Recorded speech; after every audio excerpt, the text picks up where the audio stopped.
इसका जो जन जन से जुड़ाव था, ये हमारे स्वतंत्र संग्राम की एक लंबी गाथा अभिव्यक्त होती है। आदरणीय अध्यक्ष जी, जब भी जैसे किसी नदी की चर्चा होती है, चाहे सिंधु हो, सरस्वती हो, कावेरी हो, गोदावरी हो, गंगा हो, यमुना हो, उस नदी के साथ एक सांस्कृतिक धारा प्रवाह, एक विकास यात्रा का धारा प्रवाह, एक जन जीवन की यात्रा का प्रवाह उसके साथ जुड़ जाता है। लेकिन क्या कभी किसी ने सोचा है कि आजादी जंग के हर पड़ाव, वो पूरी यात्रा वंदे मातरम की भावनाओं से गुजरता था, उसके तट पर पल्लवित होता था। ऐसा भाव काव्य शायद दुनिया में कहीं उपलब्ध नहीं होगा। आदरणीय अध्यक्ष जी,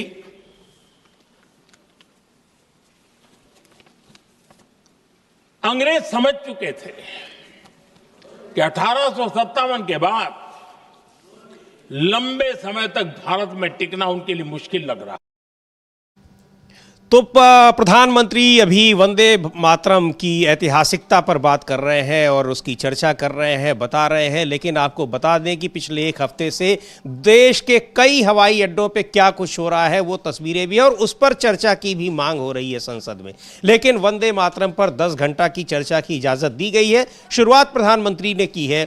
अब उस पर अभी आने वाले समय में, यानी अब जो जिनका नंबर आएगा, विपक्ष के भी कई नेताओं को इस पर बोलना है, तो क्या कुछ यहां पर होगा। लेकिन प्रधानमंत्री अभी बता रहे हैं कि कैसे 1875 से लेकर और उनका जो जोर है कि किस तरीके से वंदे मातरम में जो देवी दुर्गा और मंदिर और इनका जिक्र किया गया है उसको कैसे हटाया गया, ये साजिश की गई, ये वो बता रहे हैं, जिसके बारे में हम लोगों ने चर्चा की शुरुआत में ही बताया था कि कैसे 1937 में इसमें से केवल 2 जो स्टैंजा है, 2 पैराग्राफ हैं, उसके स्वीकार किए गए थे बाकायदा। और उसके बाद संविधान सभा ने भी 1950 में उन्हीं 2 जो पैराग्राफ हैं उनको राष्ट्रीय गीत के तौर पर स्वीकार किया है। तो खैर, अब ये चर्चा, ये सोशल मीडिया पर भी ये पूछा जा रहा है, बातें की जा रही हैं कि ऐसे समय में जब इतने गंभीर मुद्दे जिन पर सरकार घिरी हुई है उनको छोड़कर वंदे मातरम पर चर्चा की ऐसी कौन सी ज़रूरत पड़ गई है। अभी 7 नवंबर को, ठीक है, उसके 150 साल पूरे हुए थे, कई कार्यक्रम हुए, लेकिन उस पर संसद में उस पर चर्चा का क्या औचित्य है? बिल्कुल समीर जी, संसद में चर्चा का क्या औचित्य है ये साफ तौर पर पूछा जा रहा है और ये भी पूछा जा रहा है कि आखिर इससे हल क्या निकलेगा। मतलब ये समस्याओं का हल हो जाएगी इस बहस से क्या। अब प्रधानमंत्री अब लंबी लंबी चौड़ी हाँक रहे हैं, बहुत अच्छी बात है, लेकिन प्रधानमंत्री ये नहीं बता रहे हैं कि जब वंदे मातरम लिखा जा रहा था उस समय आरएसएस क्या कर रहा था, उस समय सावरकर क्या कर रहे थे, आज़ादी के आंदोलन के दौरान आरएसएस ने वंदे मातरम क्यों नहीं गाया, इस पर नहीं बता रहे हैं। प्रधानमंत्री ने एक बात कही कि जब वंदे मातरम के 100 साल पूरे हुए तो एक लोकतंत्र में काला अध्याय जुड़ गया और उस समय आपातकाल लग गया।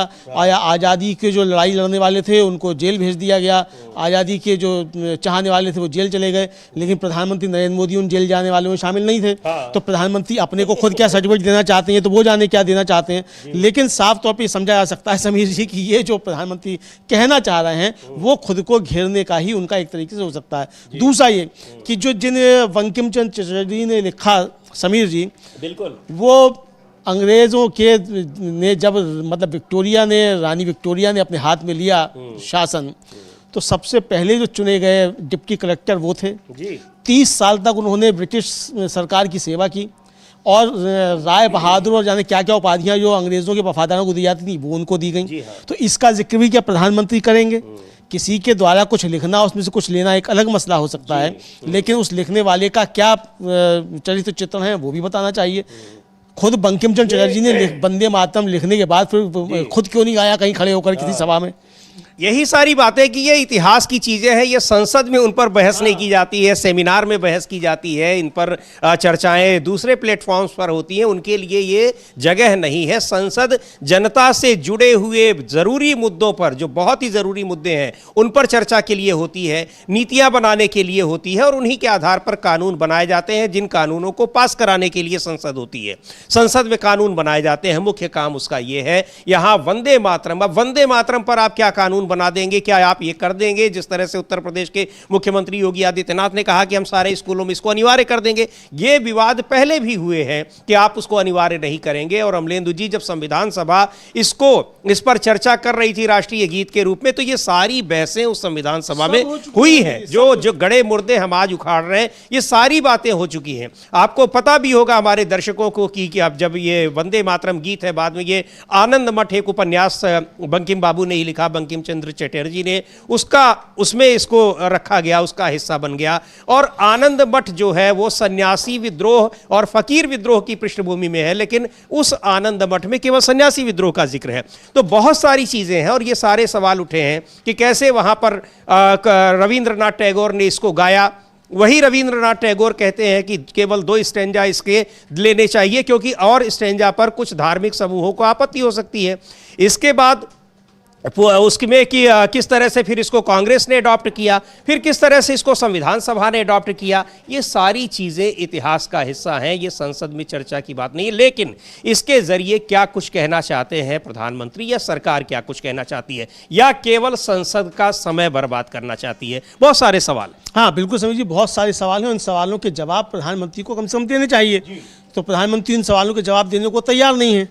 तो ये अगर आप इन सवालों के जवाब देने को तैयार नहीं है तो फिर संसद में इस बहस का मतलब क्या है? बिल्कुल। आपको बहस देना था इंडिगो पे, आपको बहस देना था कि पुतिन आए तो देश ने क्या समझौते किए, ट्रंप आपको रोज गरिया रहा है तो आप ट्रंप को क्या गरियाएंगे? आपको इन सवालों के जवाब देने चाहिए। इन सवालों के जवाब आपके पास नहीं है, यहाँ कर आप लफाजी कर रहे हैं और भाई उस चीज पर आप बहस कर रहे हैं जिसमें आपका कोई योगदान नहीं है। भाई सवाल है ना कि आरएसएस ने अभी तक क्यों नहीं गाया था उसकी शाखाओं में? प्रधानमंत्री इसका जवाब दें कि आरएसएस अभी तक अपनी शाखाओं में वंदे मातरम क्यों नहीं गाता है। प्रधानमंत्री इसका क्या जवाब देंगे? प्रधानमंत्री को ये तो पता ही होगा अमलेंदु जी कि जब विपक्ष के सांसद बोलेंगे तो ये सारे सवाल उठाएंगे, एक्सपोज होगा बुरी तरीके से आरएसएस। तो क्या चाहते हैं प्रधानमंत्री? यही कि आरएसएस इस तरीके से एक्सपोज हो कि उसने स्वाधीनता आंदोलन में क्या कुछ किया है। बिल्कुल बिल्कुल, ये पूछा जाएगा कि भाई आखिर आपने आज़ादी के आंदोलन में आपने क्या किया, ये पूछा तो जाएगा ही। और अगर आप इसको नहीं बता पाएंगे तो फिर ये पूछा जाएगा कि भाई आपने आखिर किया क्या। तो ये समीर जी एक तरीके से देखा जाए तो ये प्रधानमंत्री जो है वो अपने ही जो कहा जाए उसमें बुने हुए जाल में फंसते हुए नजर आ रहे हैं। तो प्रधानमंत्री पर बहुत सारे सवाल हैं। प्रधानमंत्री इस चर्चा के जरिए क्या बताना चाहते हैं? मुझे लगता है कि ये एक बार फिर आरएसएस और बीजेपी को फंसाने की प्रधानमंत्री की चाल है, ताकि ये गले मुर्दे उखड़े कि आरएसएस ने वंदे मातरम क्यों नहीं गाया, आरएसएस ने मुस्लिम लीग के हिंदू महासभा ने मुस्लिम लीग के साथ मिलकर सिंध में और बंगाल में सरकार क्यों बनाई, श्यामा प्रसाद मुखर्जी मुस्लिम लीग की सरकार में मुख्यमंत्री क्यों बने। ये सारे सवाल आएंगे। सावरकर ने जो था वो क्यों अंग्रेजों की फौज में भर्तियां कराई, ये सारे सवाल फिर निकल कर आएंगे। तो ये प्रधानमंत्री की एक चाल भी हो सकती है इसको ये करने की। जी बिल्कुल। और एक बार फिर रुख करते हैं लोकसभा का, क्या कुछ कह रहे हैं प्रधानमंत्री उसको सुना जाए। लेकिन वही बातें हैं जो इतिहास की किताबों में लिखी हुई हैं, अब उसको वो भी लिख कर आए हैं, वो उसको यहाँ पर बता रहे हैं। अभी 10 घंटे तक, हालांकि ये बहस और ज्यादा भी चल सकती है ये कहा गया है, तो 10 घंटे लोकसभा में और 10 घंटे राज्यसभा में इसी पर बहस होनी है। सुन लेते हैं, एक बार फिर रुक करते हैं। एक चीज और है अमलेंदु जी, काफी प्रसन्न आज दिखाई पड़ रहे हैं स्पीकर ओम बिरला, मुदित दिखाई पड़ रहे हैं, बहुत लहालोट जिसे कहते हैं, वो लहालोट हुए जा रहे हैं प्रधानमंत्री पर। ऐसा कभी नेता विपक्ष पे भी हो जाया करें तो बड़ी कृपा होगी, है ना, किसी और सांसद पे भी हो जाया करें। यानी आप एक निष्पक्ष कुर्सी पर बैठकर आपने को मतलब ये साबित नहीं कर पा रहे हैं कि आप लोकसभा के स्पीकर हो गए। जी बिल्कुल। अब राहुल गांधी की बात याद आ रही है कि जब हम मुझसे मिलते हैं तो उनकी बॉडी लैंग्वेज कुछ और होती है और प्रधानमंत्री से मिलते हैं तो बॉडी लैंग्वेज कुछ और होती है। बिल्कुल बिल्कुल, ये समझ में आ रहा है समीर जी कि ये क्या कहना चाहते हैं, मतलब उनके मन के अंदर क्या चल रहा है। हाँ, बिल्कुल। और फिर सदन कैसे संचालित करेंगे। खैर एक बार रुक करते हैं लोकसभा का, क्या कुछ बोल रहे हैं प्रधानमंत्री और किस तरीके से उस पर रिएक्शंस हो रही हैं वो भी हम देखेंगे। जो मैं बच्चे कह रहे हैं, ये गीत उन बच्चों की हिम्मत का स्वर था और उन बच्चों की हिम्मत ने देश को हिम्मत दी थी। बंगाल की गलियों से निकली आवाज देश की आवाज बन गई थी।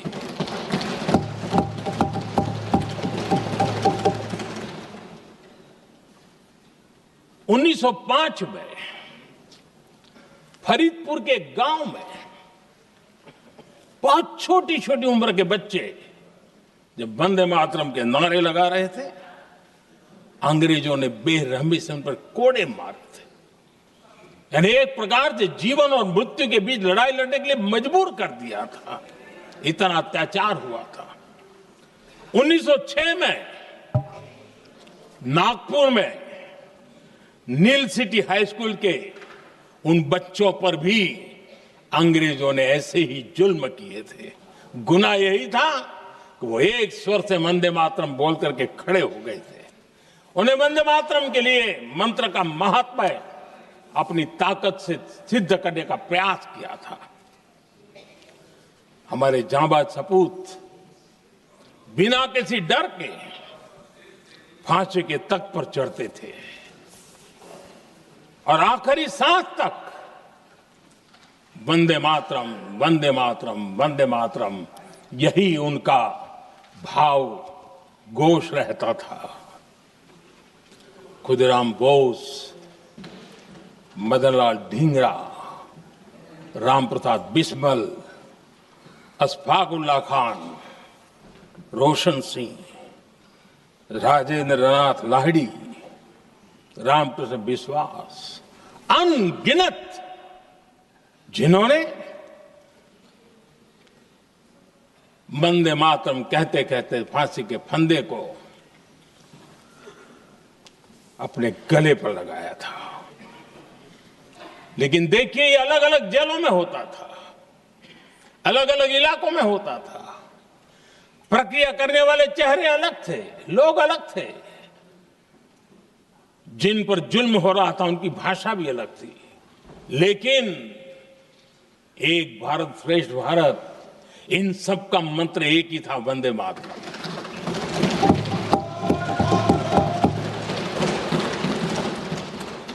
चटगांव की स्वराज क्रांति, जिन युवाओं ने अंग्रेजों को चुनौती दी, वे भी इतिहास के चमकते हुए नाम है। हरगोपाल बाल, पुलिन विकास घोष, त्रिपुर सेन, इन सब ने देश के लिए अपना बलिदान दिया। मास्टर सूर्यसेन को 1934 में जब फांसी दी गई, तब उन्होंने अपने साथियों को एक पत्र लिखा और पत्र में एक ही शब्द की गूंज थी और वो शब्द था वंदे मातरम।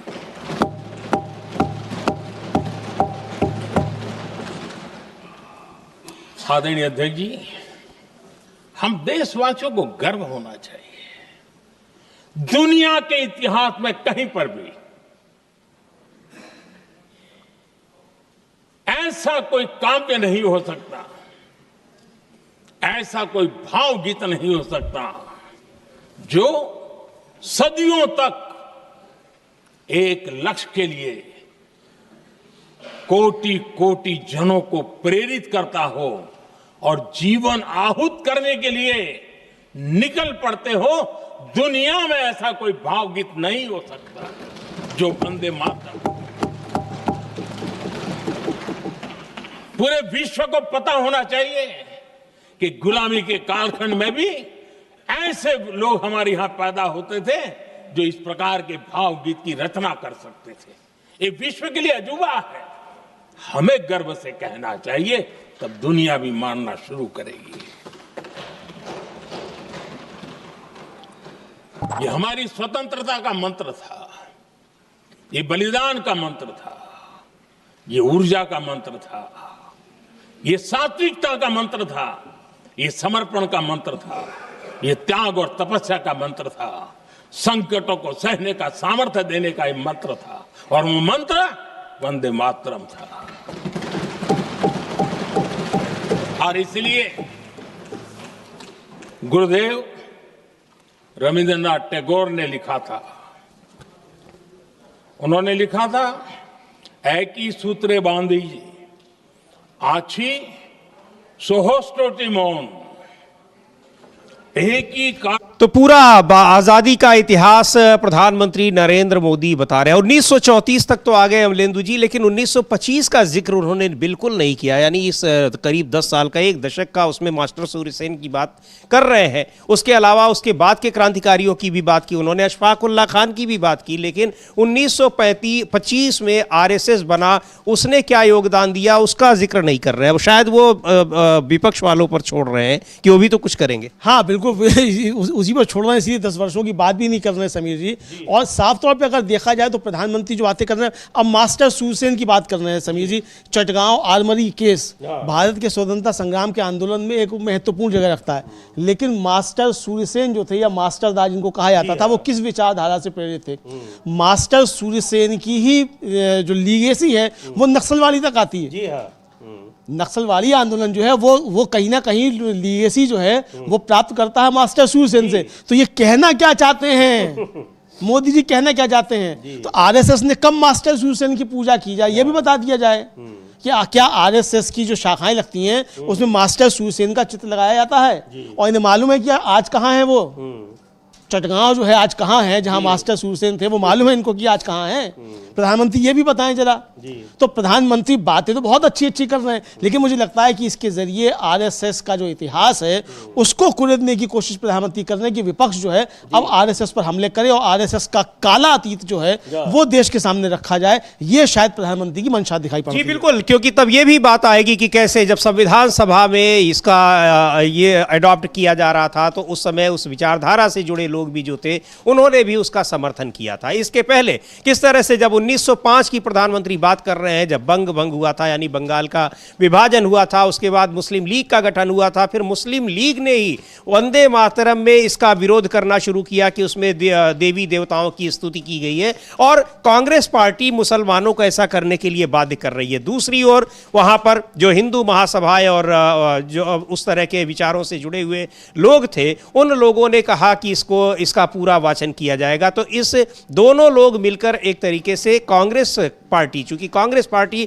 उस समय के स्वाधीनता आंदोलन को लीड कर रही थी, भारतीय राष्ट्रीय कांग्रेस वो राजनीतिक कांग्रेस नहीं थी, लेकिन वो उस समय जो कांग्रेस पार्टी, जो भारतीय राष्ट्रीय कांग्रेस जो है वो आंदोलन को लीड कर रही थी। पर इन दोनों ही संगठनों से, विचारधाराओं से जुड़े लोगों ने किस तरह से उसका एक कमजोर करने की कोशिश की और ब्रिटिश हुकूमत का साथ दिया उस समय, जिससे लड़ाई लड़ी जा रही थी मुख्य रूप से, यानी जिन क्रांतिकारियों का, जिन स्वतंत्रता सेनानियों का जिक्र प्रधानमंत्री कर रहे हैं, उन लोगों के आंदोलन को, उनका जो कुछ वो कर रहे थे उसको कमजोर करने के लिए ब्रिटिश सरकार का साथ दिया जा रहा था, और ऐसे लोग उस विचारधारा से जुड़े हुए थे। और बिल्कुल समीर जी, और जब ये आनंद में लिखा गया था तो बंकिम चंद्र चटर्जी ने भारतीय राष्ट्रवाद की बात न करके बांग्ला राष्ट्र की, सिर्फ उसके सारे पात्र भी वहीं के थे, पात्र वहीं के थे, सारी घटनाओं का जिक्र वहीं का है, और इसीलिए इसको नहीं लिया गया राष्ट्रगान के तौर पे, क्योंकि जनगण मन जो है सिंध तक की बात करता है, इसलिए इसको लिया गया। जो अखंड भारत है और जो अखंड भारत की उसकी बात करता है जनगण मन,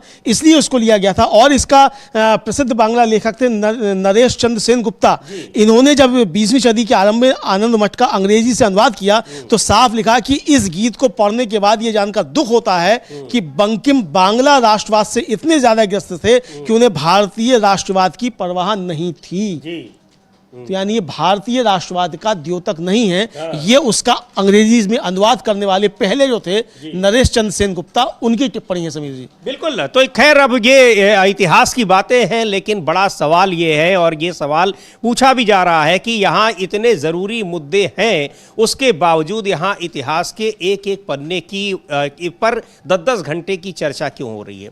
तो बहुत सारे सवालों के बीच में बहुत गंभीर मुद्दा है, किस तरीके से कई मुद्दों पर सरकार सरकार घिरी हुई है, तो क्या सरकार संसद का समय खराब करना चाहती है, या किसको कहा जाए जो एक मुहावरा है कि समय काटना चाहती है कि किसी तरीके से जल्दी से, ये 15 दिन का तो सत्र ही है, अब उसमें 3-4 दिन तो वैसे ही चले गए। SIR पर चर्चा की मांग नहीं स्वीकार कर रही थी, जब चर्चा की मांग स्वीकार हुई तो यह हुआ कि पहले वंदे मातरम पर चर्चा होगी, यानी संसद में इतिहास के गड़े मुर्दे पहले उखाड़े जाएंगे, उसके बाद मौजूदा चीजों पर चर्चा होगी कि कैसे SIR के जरिए लोकतंत्र को एक खत्म करने की कोशिश की जा रही है। ये बता रहे हैं कि इसको पाने के लिए क्या क्या शहादत दी गई, क्या क्या कुर्बानियां दी गई, बलिदान दिया गया, लेकिन ये आरोप लग रहे हैं कि अब उस चीज को जिसको हमने इतनी कुर्बानियों के बाद प्राप्त किया है उसको हम कैसे खत्म कर रहे हैं। तो अब इतिहास जरूरी है या जो उसको खत्म करने की साजिश हो रही है, आरोप लग रहे हैं, उस पर सफाई देना जरूरी है, ये महत्वपूर्ण हो जाता है। बिल्कुल समीर जी, ये महत्वपूर्ण हो जाता है और ये साफ तौर पे समझा जा सकता है कि जो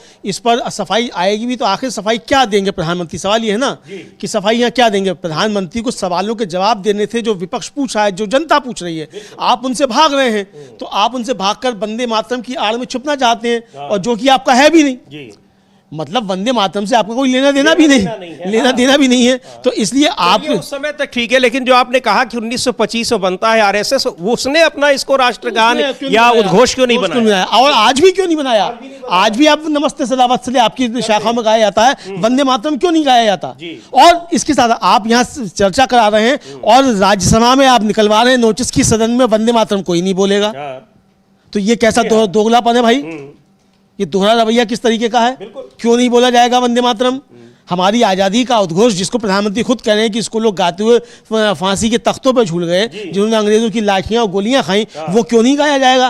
क्यों नहीं बोला जाएगा? प्रधानमंत्री इसका जवाब दे दें। जी बिल्कुल, वहां पर कि राज्यसभा में क्यों नहीं बोला जाएगा, उसका जो नोटिफिकेशन आया है जिस पर हम लोग काफी चर्चा कर चुके हैं और विपक्ष बहुत उसका विरोध कर रहा है, लेकिन वो सवाल भी खैर पूछा जाएगा। पर यहां सबसे जो महत्वपूर्ण बात है कि RSS इस मुद्दे पर खुद को कितना घिरा पाएगा, ये देखने वाली बात होगी, क्योंकि RSS की वंदे मातरम हो, स्वाधीनता आंदोलन हो, उन सब में उसकी भूमिका संदिग्ध है, ब्रिटिश सरकार का साथ देने की रही है और लगातार उस पर सवाल उठते हैं। यहां तक कि आजादी के बाद भी तिरंगे को, वंदे मातरम को, राष्ट्रगान को, इन सब को लेकर उसका क्या कुछ रवैया रहा है, वो सारी चीजें आएगी। अब सवाल यह है कि प्रधानमंत्री उस पर इतनी चर्चा की मांग क्यों कर रहे हैं? RSS को एक्सपोज करना चाहते हैं, क्या कुछ करना चाहते हैं? लेकिन एक बहुत जरूरी बात कही है इस चर्चा के शुरू होने से पहले ही, वहां संसद परिसर में बैठे भी हैं अखिलेश यादव, इस समय सुन रहे हैं इनका प्रधानमंत्री का भाषण, लेकिन उन्होंने कहा है कि ठीक है, और पहले तो RSS की भूमिका क्या रही, लेकिन यह भी जरूरी सवाल है कि आप उसका गाना ज्यादा जरूरी है या उस पर अमल करना। सुनते हैं एक बार क्या कहा अखिलेश यादव ने। के बयान से पहले, प्रधानमंत्री की बोलने से पहले मुझे नहीं पता भारतीय जनता पार्टी क्या कहना चाहती है, इसीलिए मैंने कहा राष्ट्रवादी पार्टी राष्ट्र विवादी पार्टी है और गाने से ज्यादा निभाना जरूरी है। संविधान में और भी हमारे तमाम ऐसे फैसले हैं, बाबा साहब भीमराव अम्बेडकर जी ने जो रास्ता दिखाया। सामाजिक न्याय पे सरकार कहाँ खड़ी है? आपके गैर बराबरी पर सरकार कहाँ खड़ी है? और आप ही अभी सबसे पहले वो सवाल पूछ रहे थे कि लगभग 50,000 रुपए की टिकट खरीदनी पड़ रही है, तो ये किस दिशा में देश को ले जा रहे हैं? इसलिए गाने से ज्यादा निभाना, और उसका भाव क्या था कि देश स्वतंत्र हो, आजाद हो, आजादी के बाद यहाँ के कानून से काम हो, न्याय मिले लोगों को। सामाजिक न्याय कितना मिल रहा है? सामाजिक न्याय की दिशा में हम कितना आगे बढ़े हैं? Thank you. तो ये बड़ी महत्वपूर्ण है कि गाना ज़्यादा ज़रूरी है या निभाना है। और संविधान सभा ने जो वंदे मातरम के स्वरूप को एडॉप्ट किया है उसको किसने फॉलो नहीं किया, और संविधान के अनुसार ही यहाँ पर नियम और कानून चल रहे हैं, यानी जो कानून का शासन है उसका स्रोत संविधान है और संविधान ने जो एडॉप्ट किया है। लेकिन यहाँ RSS ने उस जो वंदे मातरम को, जिसको संविधान ने स्वीकार किया है, उससे वो परहेज करता रहा है। तो प्रधानमंत्री इस पर चर्चा करके बताना क्या चाहते हैं, ये सवाल है। बिल्कुल समीर जी, प्रधानमंत्री जो चर्चा यहाँ करा रहे हैं तो इस चर्चा में प्रधानमंत्री बीजेपी को भी घेर रहे हैं और बीजेपी के साथ साथ आरएसएस को भी घेर रहे हैं। मतलब घेर नहीं रहे हैं, मतलब जो बातें रख रहे हैं उससे वो घिरता हुआ नजर आएगा। प्रधानमंत्री अपना बीज वक्तव्य रखकर जब उठेंगे समीर जी, उसके बाद किस तरीके से आरएसएस और बीजेपी पर, प्रधानमंत्री पर खुद पर हमले होंगे ये प्रधानमंत्री को अभी अंदाजा नहीं है।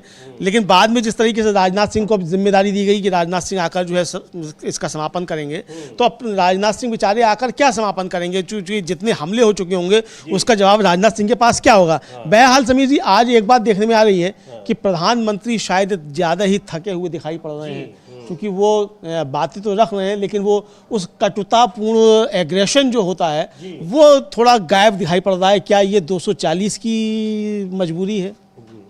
ये भी समझा जा सकता है कि जब 150 साल पूरे हो रहे हैं तब भारतीय जनता पार्टी 240 पे टक गई।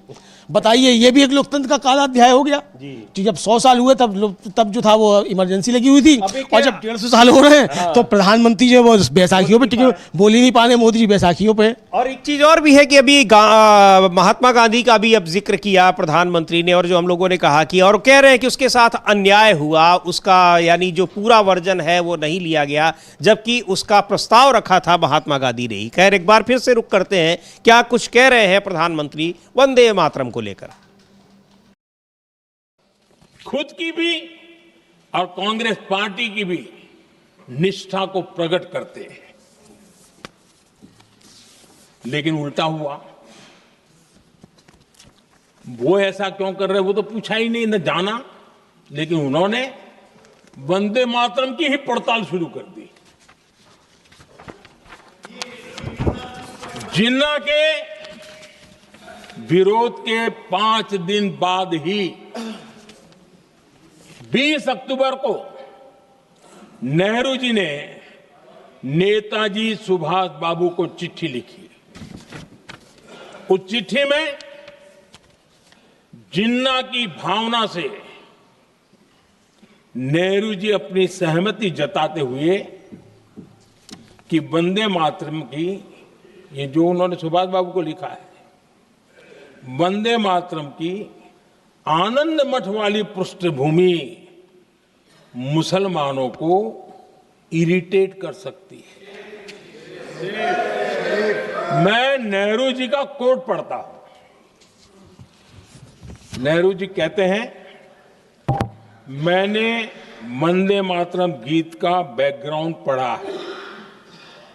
नेहरू जी फिर लिखते हैं, मुझे लगता है कि ये जो बैकग्राउंड है इससे मुस्लिम भड़केंगे। साथियों, इसके बाद कांग्रेस की तरफ से बयान आया कि 26 अक्टूबर से कांग्रेस कार्य समिति की एक बैठक कोलकाता में होगी, जिसमें वंदे मातरम के उपयोग की समीक्षा की जाएगी। बंकिम बाबू का बंगाल, बंकिम बाबू का कोलकाता, और उसको चुना गया और वहां पर समीक्षा करना तय किया। पूरा देश हतप्रभ था, पूरा देश हैरान था। पूरे देश में देशभक्तों ने इस प्रस्ताव के विरोध में देश के कोने कोने में प्रभात फेरियां निकाली, वंदे मातरम गीत गाया।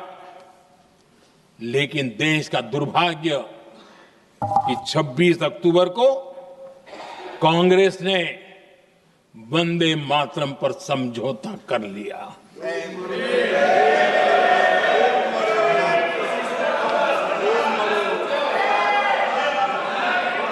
वंदे मातरम के टुकड़े करने के फैसले में, वंदे मातरम के टुकड़े कर दिए। उस फैसले के पीछे नकाब ये पहना गया, चोला ये पहना गया कि ये तो सामाजिक सद्भाव का काम है।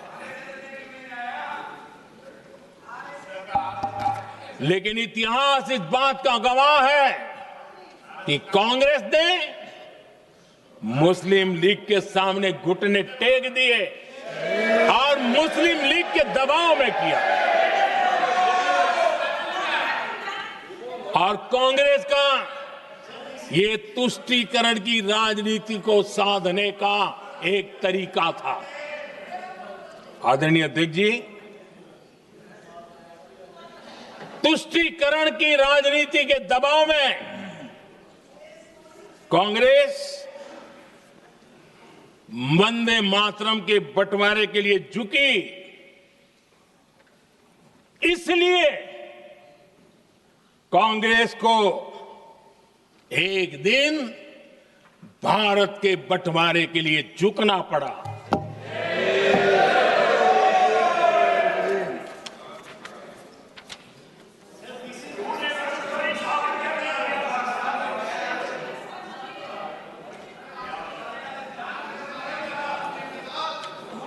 मुझे लगता है कांग्रेस ने आउटसोर्स कर दिया है।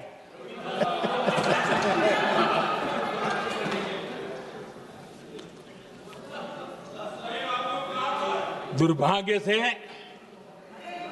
कांग्रेस की नीतियां वैसी की वैसी थी है, और इतना ही नहीं, आईएनसी चलते चलते एमएमसी हो गया है।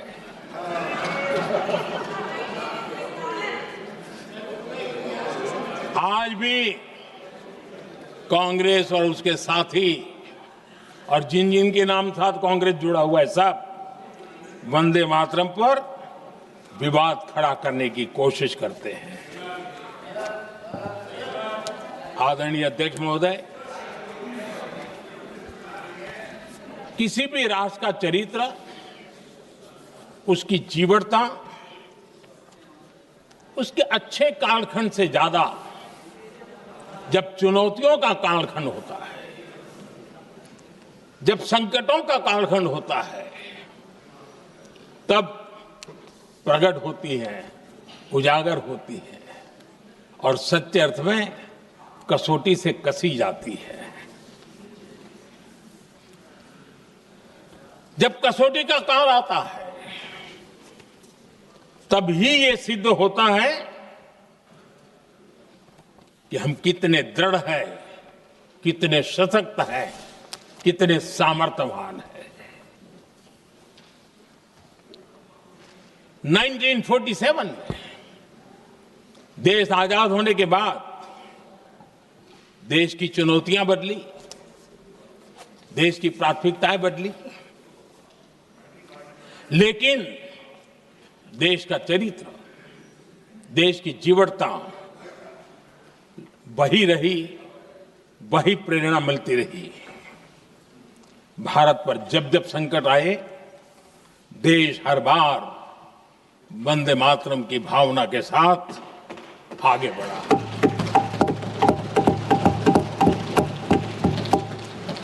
बीच का कालखंड कैसा गया जाने दो, लेकिन आज भी 15 अगस्त 26 जनवरी की जब बात आती है, हर घर तिरंगा की बात आती है, चारों तरफ वो भाव दिखता है, तिरंगे झंडे फहराते।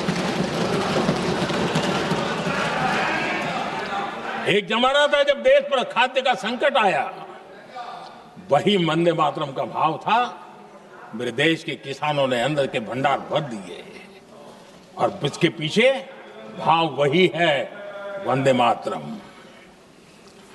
जब देश की आजादी को कुचलने की कोशिश हुई, संविधान के पीठ पे छुरा भोंक दिया गया, आपातकाल थोप दिया गया, यही वंदे मातरम की ताकत थी कि देश खड़ा हुआ और परास्त करके रहा। देश पर जब भी युद्ध थोपे गए, देश को जब भी संघर्ष की नौबत आई, यही वंदे मातरम का भाव था। देश का जवान सीमाओं पर अड़ गया और मां भारती का झंडा फहराता रहा, विजय से प्राप्त कर। कोरोना जैसे वैश्विक महासंकट आया, यही देश उसी भाव से खड़ा हुआ, उसको भी परास्त करके आगे बढ़ गया।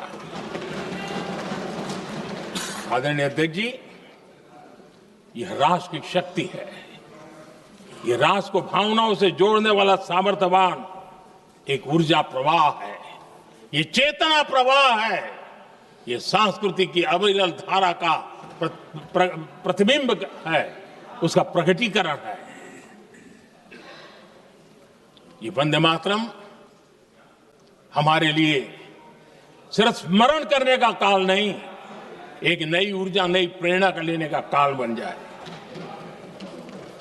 और हम उसके लिए प्रति समर्पित होते चले। और मैंने पहले कहा, हम लोगों पर तो कर्ज है वंदे मातरम का। वही वंदे मातरम है जिसने वो रास्ता बनाया, जिस रास्ते से हम यहां पहुंचे हैं, और इसलिए हमारा कर्ज बनता है।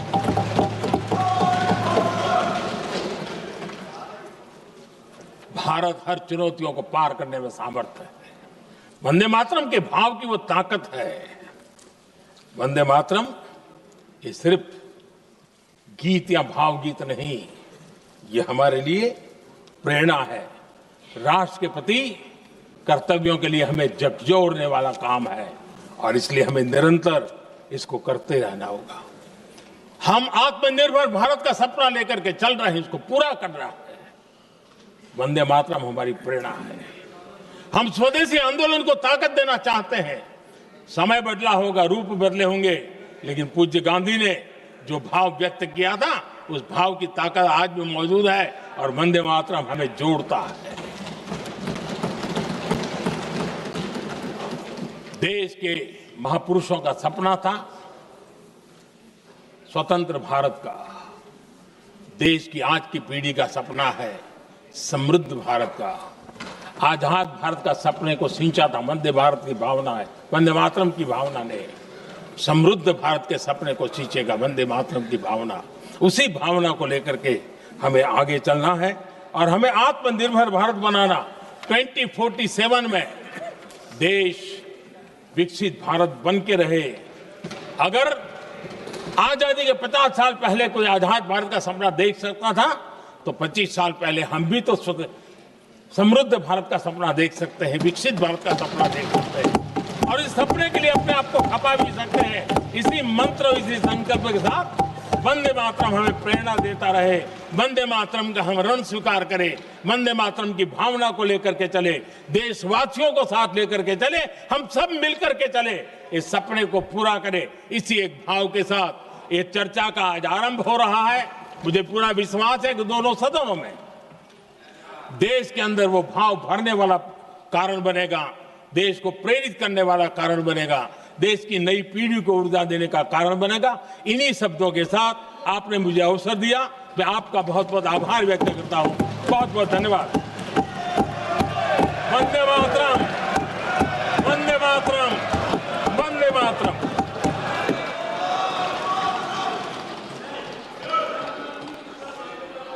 श्री गौरव गोगोई।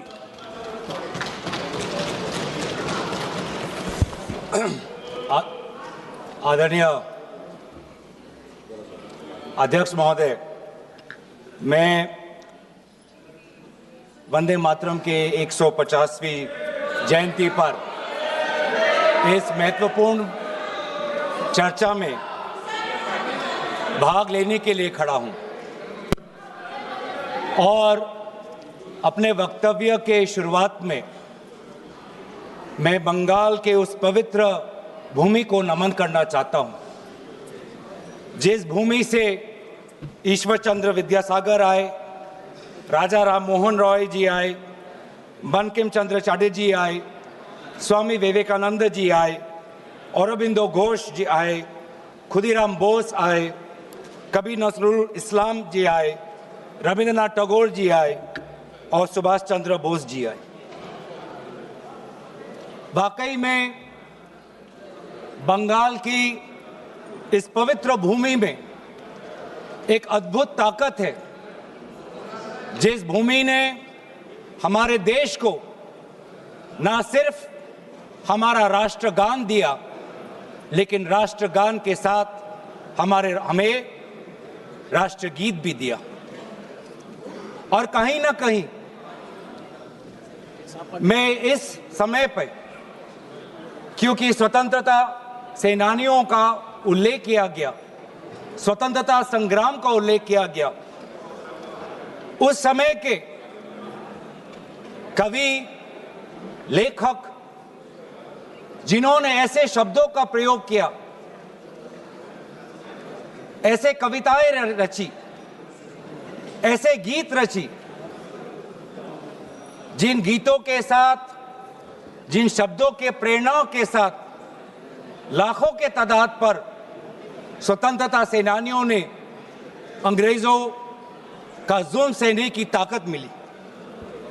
वे ऐसे शब्द थे, वे ऐसे गीत थे, वंदे मातरम, रविंद्रनाथ टैगोर जी के Where the mind is without fear, वो गीत झंडा ऊंचा रहे हमारा, वो गीत सरफरोशी की तमन्ना, वो गीत विद्रोह, वो गीत इंकलाब जिंदाबाद, वो स्लोगन करो या मरो, जय हिंद, सत्यमेव जयते, भारत छोड़ो।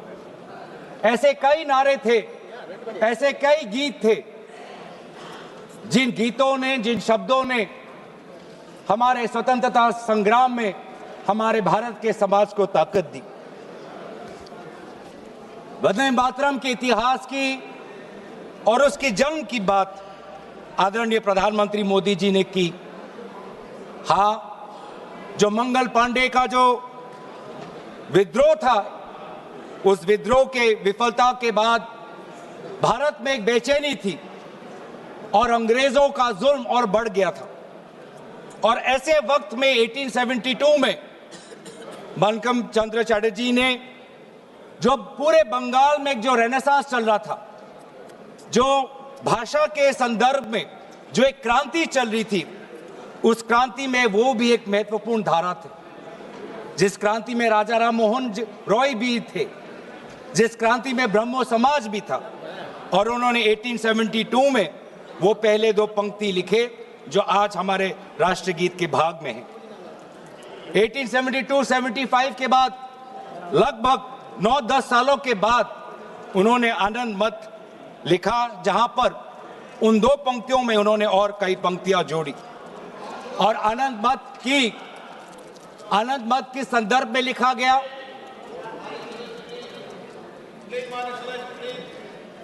आनंद मत उस संदर्भ में लिखा गया जिस समय ईस्ट इंडिया कंपनी इस प्रकार के टैक्स हमारे किसानों पर लगा रही थी कि जीना बहुत मुश्किल हो गया था।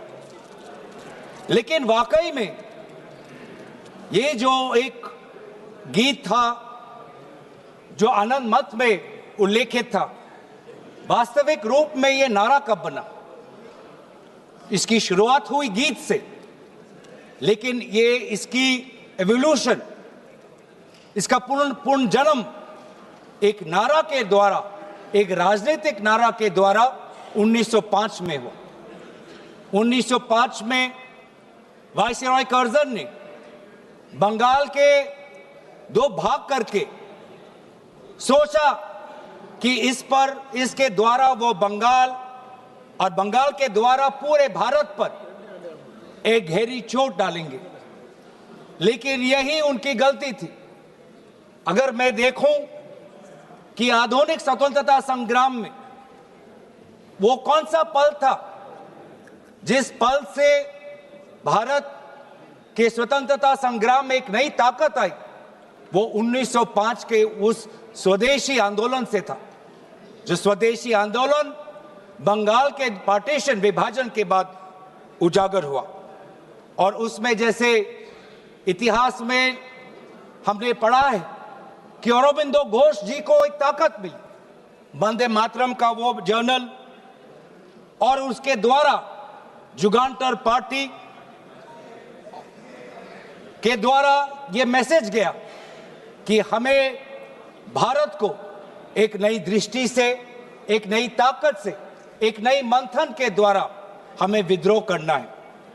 और यही बात आने वाले समय में पूरे प्रदेश में यह फैला और व्यापक रूप से फैला। और ये बहुत, इस पूरे वंदे मातरम की जो यात्रा है, इस यात्रा को अध्ययन करना बहुत जरूरी कि कहीं बंगाल के भाषा के क्रांति से निकला ये गीत, जो 10 वर्ष बाद आनंद मत के नॉवल में इसमें और पंक्तियां जोड़ी गई, बंगाल में एक राष्ट्र नारा बना 1905 में, और ऐसी प्रेरणा मिली जिस प्रेरणा से पूरे भारत में वो व्यापक रूप से प्रचारित हुआ।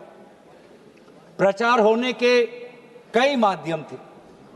आदरणीय प्रधानमंत्री जी ने ग्रामोफोन का उल्लेख किया, लेकिन पैम्फलेट और पब्लिकेशन का भी एक बहुत महत्वपूर्ण भूमिका थी। ये पैम्फलेट और पब्लिकेशन के द्वारा बंगाल का ये नारा गया पंजाब में, गया महाराष्ट्र में, गया मद्रास में। ट्रांसलेशन के द्वारा आदरणीय सुब्रमण्यम भारती ने जिस प्रकार से 1905 में इसकी ट्रांसलेशन की, 1908 में इसकी ट्रांसलेशन की, तो कई जगह पे ये कन्नड़ में, तमिल में, तेलुगु में, अलग अलग भाषाओं में आनंद मत और आनंद मत के द्वारा पूरे वंदे मातरम की जो व्याख्या है, जो मूल भाव है, पूरे देश में फैला। खुदीराम बोस जी का उल्लेख यहां पे किया, और हां, जिस प्रकार से कोर्ट ट्रायल्स हुए, सिर्फ खुदीराम बोस जी का नहीं, अरबिंदो घोष जी के भी कोर्ट ट्रायल से पूरे देश को यह दृश्य दिख रहा है कि किस प्रकार से वंदे मातरम के द्वारा हमारे स्वतंत्रता सेनानी ब्रिटिश का विद्रोह कर रहे थे। और फिर सिर्फ स्वतंत्रता सेनानियों के बीच नहीं रहा, एक व्यापक रूप से ये छात्रों के बीच में ये समा गया। वंदे मातरम का उजागर राजामुंड्री आर्ट्स कॉलेज में किया गया, कोकानाडा आर्ट्स कॉलेज में किया गया, गोदावरी, कृष्णा, गुंटूर तक फैला। बांग्लादेश उस समय के मैमन सिंह सिटी कॉलेज तक पहुंचा, और यहां तक भी नहीं, बाहर जब जो हमारा तिरंगा ध्वज जब 1907 में पूरे विश्व में प्रकाशित किया, तो उस तिरंगा झंडा में भी वंदे मातरम उल्लेखित था। कला के द्वारा भी अवनींद्रनाथ टैगोर, उन्होंने एक पेंटिंग, एक चित्र इससे प्रेरणा लेते हुए किया। तो कहीं ना कहीं हमारे पूरे स्वतंत्रता संग्राम में कला, साहित्य का एक बहुत महत्वपूर्ण भाषा और बहुत महत्वपूर्ण भूमिका रही है। राजनीतिक नारा से, जैसे कि कहा गया, राष्ट्र में इसको एक राष्ट्रीय तवज्जो मिलने लगा, और इस वंदे मातरम को सिर्फ एक राजनीतिक नारा नहीं, लेकिन राष्ट्र गीत से इसको देखा जाए, ये तवज्जो, ये महत्व अगर कोई किसी राजनीतिक दल ने दिया तो वो कांग्रेस पार्टी। कांग्रेस पार्टी ने जब 1905 का स्वदेशी आंदोलन भी नहीं हुआ, 1896 में कलकत्ता में कांग्रेस के अधिवेशन में गुरुदेव रविंद्रनाथ टैगोर जी ने खुद वंदे मातरम को एक मधुर वाणी में उन्होंने उसका गीत प्रदर्शित किया, और बाद में उन्होंने एक चिट्ठी में लिखा भी पंडित नेहरू को, that the privilege of originally setting the first stanza of Vande Mataram to the tune was mine when the author was still alive. और कहीं ना कहीं ये भी बताने की बहुत जरूरत है कि रविंद्रनाथ टैगोर जी बंकिम चंद्र चटर्जी को बहुत करीबी से उनको मिले, और बंकिम चंद्र चटर्जी ने काफी समर्थन भी रविंद्रनाथ टैगोर जी को दिया। 1905 में स्वदेशी आंदोलन भी हुआ, और 1905 में कांग्रेस का बनारस में अधिवेशन हुआ, जिस बनारस के अधिवेशन में अध्यक्ष कर रहे थे जी के गोखले साहब, और दोबारा 1905 के उस बनारस के अधिवेशन में सरला देव चौधरी जी ने वंदे मातरम का गीत प्रदर्शित किया। लेकिन इस 1905 के बनारस के अधिवेशन में उन्होंने वंदे मातरम में एक बहुत ही महत्वपूर्ण संशोधन वो लाए। वो संशोधन क्या था? जनसंख्या की। जो ओरिजिनल वंदे मातरम था, उस वंदे मातरम में जिस जनसंख्या का उजागर किया था वो था 7 करोड़ का, क्योंकि उस समय बंकिम चंद्र चटर्जी जिस संदर्भ में लिख रहे थे, तो तो वो बंगाल के संदर्भ में लिख रहे थे, जिसमें बिहार भी था, उड़ीसा भी था, असम भी था, और इसीलिए उस संदर्भ में उन्होंने लिखा 7 करोड़। लेकिन जब 1905 में बनारस का अधिवेशन हुआ, उस 1905 के अधिवेशन में सरला देव चौधरी जी ने उस 7 करोड़ को 30 करोड़ करके पूरे एक राष्ट्र का तवज्जो वंदे मातरम को दिया। और वैसे ही महात्मा गांधी ने इंडिया ओपिनियन में उन्होंने लिखा, और 1907 में औरबिंदो घोष ने संध्या के मैगजीन में लिखा कि we want Swaraj for all sons of mother India. What we want is that Hindus and Muslims both should come together to bring about Swaraj in unison. फिर अभी आप बात आते हैं जो मूल बात आदरणीय प्रधानमंत्री मोदी जी ने कही। आज उनके पूरे भाषण को मैंने बहुत गौर रूप से सुना, और उनके पूरे 1 घंटे के भाषण का 2 उद्देश्य था। पहला उद्देश्य यह था कि उनके बातों को सुनकर ऐसे लग रहा था कि आपके राजनीतिक पूर्वज खुद ब्रिटिश के खिलाफ लड़ रहे थे। ऐसे लग रहा था कि आपके राजनीतिक पूर्वज ने ब्रिटिश के खिलाफ विभिन्न आंदोलनों में भाग लिया। तो ये जो इतिहास को दोबारा लिखने की, रिवाइज करने की जो मंशा आज प्रधानमंत्री मोदी जी के भाषण में मुझे सुनाई दी। सर, मैं आपके साथ तो मैं तर्क वितर्क करने आया नहीं हूं। और दूसरा जो उद्देश्य था कि एक राजनीतिक रंग इस पूरे वंदे मातरम के चर्चा को देने का था। उन्होंने उजागर किया कांग्रेस वर्किंग कमेटी का और पंडित नेहरू जी का। और ये एक आदत है सर, ये मेरे पास एक टेबल है कि जब प्रधानमंत्री मोदी जी किसी भी विषय पे बोलते हैं तो पंडित नेहरू जी का नाम कितने बार लेते हैं और कांग्रेस पार्टी का नाम कितने बार लेते हैं। मैं बस एक ही उदाहरण देना चाहता हूं कि इससे पहले ऑपरेशन सिंदूर का डिबेट में हमने आदरणीय प्रधानमंत्री मोदी जी को सुना। क्या आप जानना चाहेंगे कि पंडित नेहरू का नाम कितने बार उन्होंने लिया? 14 बार। ऑपरेशन सिंदूर पे 14 बार उन्होंने पंडित नेहरू का नाम लिया। और कांग्रेस पार्टी का कितने बार? 50 बार। वैसे ही जब संविधान का 75th एनिवर्सरी मनाया जा रहा था तब 10 बार पंडित नेहरू जी का नाम लिया और 26 बार कांग्रेस पार्टी का। उस प्रकार से जब 2022 में जब राष्ट्रपति अभिभाषण पे प्रधानमंत्री मोदी जी अपना बात रख रहे थे तो 15 बार पंडित नेहरू का नाम लिया। 2020 में, सर मैं आपके साथ तर्क वितर्क नहीं करने आया सर, 2020 में जब राष्ट्रपति अभिभाषण पर प्रधानमंत्री मोदी जी ने भाषण दिया तो 20 बार पंडित नेहरू का नाम लिया। तो इसीलिए उनका आज दूसरा उद्देश्य तो मैं समझ गया, लेकिन बड़े विनम्रता से मैं आदरणीय प्रधानमंत्री मोदी जी को मैं कहना चाहता हूं और उनके पूरे मैं दल को कहना चाहता हूं और पूरे इनके ढांचे को कहना चाहता हूं, आप चाहे जितना भी कोशिश कर लो, आप पंडित नेहरू जी के जो उनका योगदान था उस पे एक भी काला दाग आप लगाने में सक्षम नहीं होंगे। आप चाहे पूरे कोशिश कर लो, आप एक भी उन पे काला दाग लगाने में आप सफल नहीं होंगे। हाँ, कांग्रेस वर्किंग कमेटी में और उससे पहले मुस्लिम लीग का विद्रोह था। मुस्लिम लीग ये कहना चाहती थी कि पूरा वंदे मातरम को बहिष्कार करना चाहिए, पूरे वंदे मातरम को बहिष्कार करना चाहिए। लेकिन मुस्लिम लीग को यह अधिकार कहां से मिला? और क्या मुस्लिम लीग के अनुसार हमारा देश चलेगा? क्या मुस्लिम लीग के अनुसार क्या कांग्रेस पार्टी चलेगी? कतई नहीं।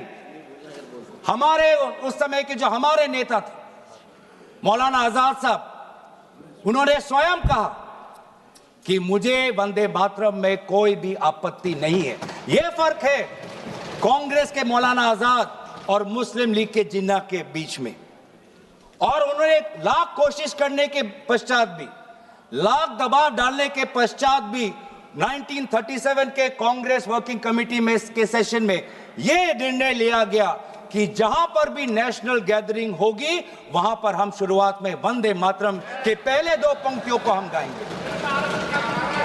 इस सिद्धांत को मुस्लिम लीग ने बहुत बड़ी इसकी आलोचना की, बहुत बड़ी आलोचना की, और आलोचना हिंदू महासभा ने भी की।